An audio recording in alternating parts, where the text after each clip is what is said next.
粵語繪本故事《藍色嘅羊毛線》。伊莎朵拉太太有一隻藍色嘅綿羊，佢哋一齊幸福咁生活喺森林嘅旁邊。佢最中意呢就係整各種嘅果脯同埋果醬噶啦。食唔晒嘅時候，佢就會開住一部紅色嘅貨車仔，將佢哋運到去村裏面賣。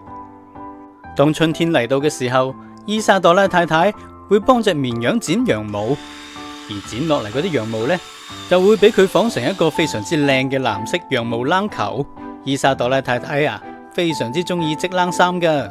一眨眼，冬天又嚟啦噃，天空布滿咗烏雲，嗰啲寒風啊，捲住落葉由遠處吹過嚟，好凍啊！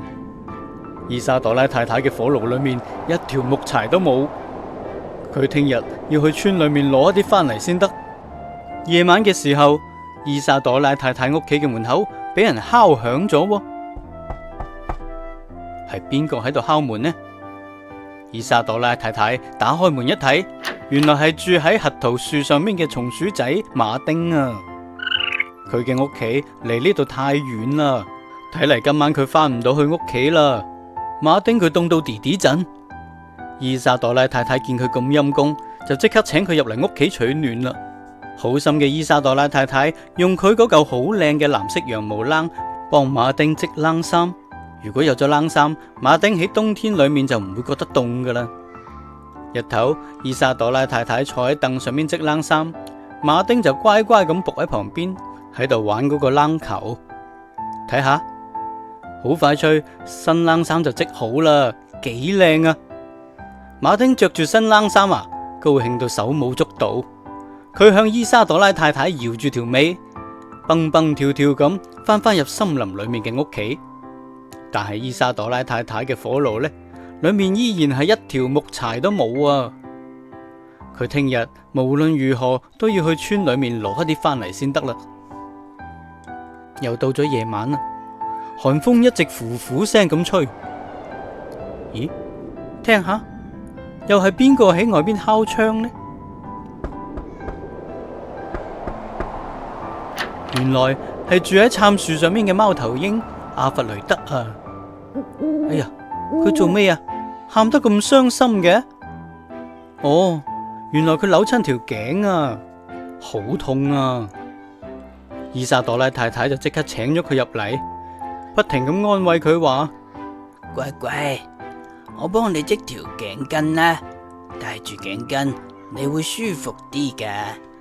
日頭，伊莎朵拉太太坐喺張凳度開始織頸巾，阿弗雷德就好安靜咁喺毛冷籃入邊瞓覺。冇幾耐，新頸巾就織好咗啦，好舒服啊！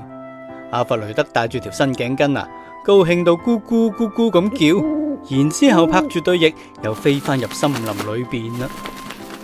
不過伊莎朵拉太太嘅爐裏面依然係一條柴都冇，佢聽日啊真係要去村裏面攞啲翻嚟先得啦。又到咗夜晚，大雨傾盆，聽下，又有人喺度敲門啦。原來係住喺蘑菇下面嘅蝸牛伊索麗娜小姐啊！雨太大啦，蘑菇已經冇辦法幫佢遮風擋雨啦。伊莎朵拉見到佢俾啲雨水揼到縮下咁，覺得好陰功啊，於是就話啦：哎呀，可憐嘅細路哥啊，快啲入嚟啦，我幫你織頂帽，幫你遮風擋雨啦。結果到咗日頭，伊莎朵拉太太坐咗喺張凳度織冷帽，蝸牛小姐好安靜咁坐喺佢嘅旁邊。好快脆，帽就織好咗啦。蝸牛小姐迫不及待咁戴上頂帽。哇，頂帽好暖啊！蝸牛小姐笑住話，然之後佢就向伊莎朵拉太太告別，慢慢咁爬翻入森林裏邊啦。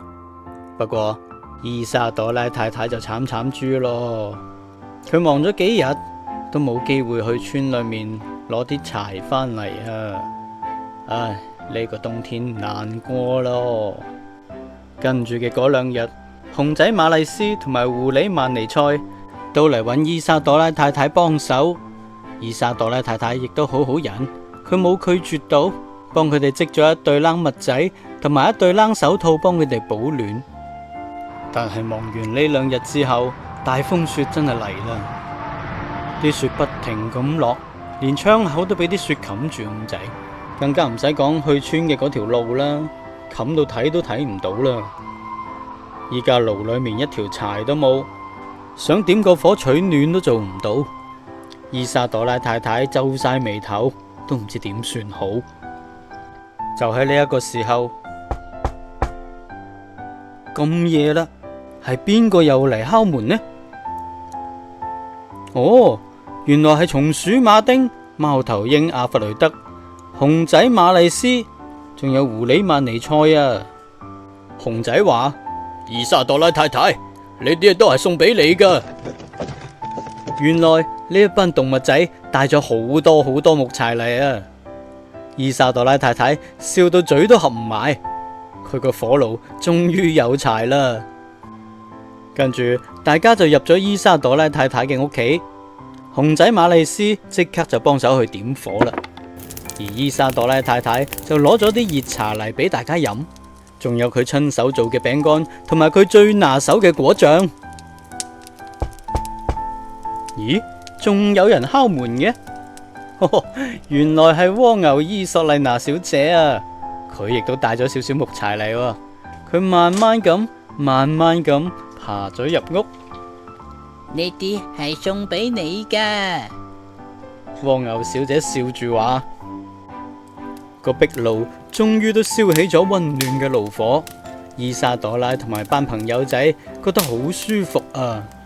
班朋友仔圍住壁爐，一路飲茶，一路講故事。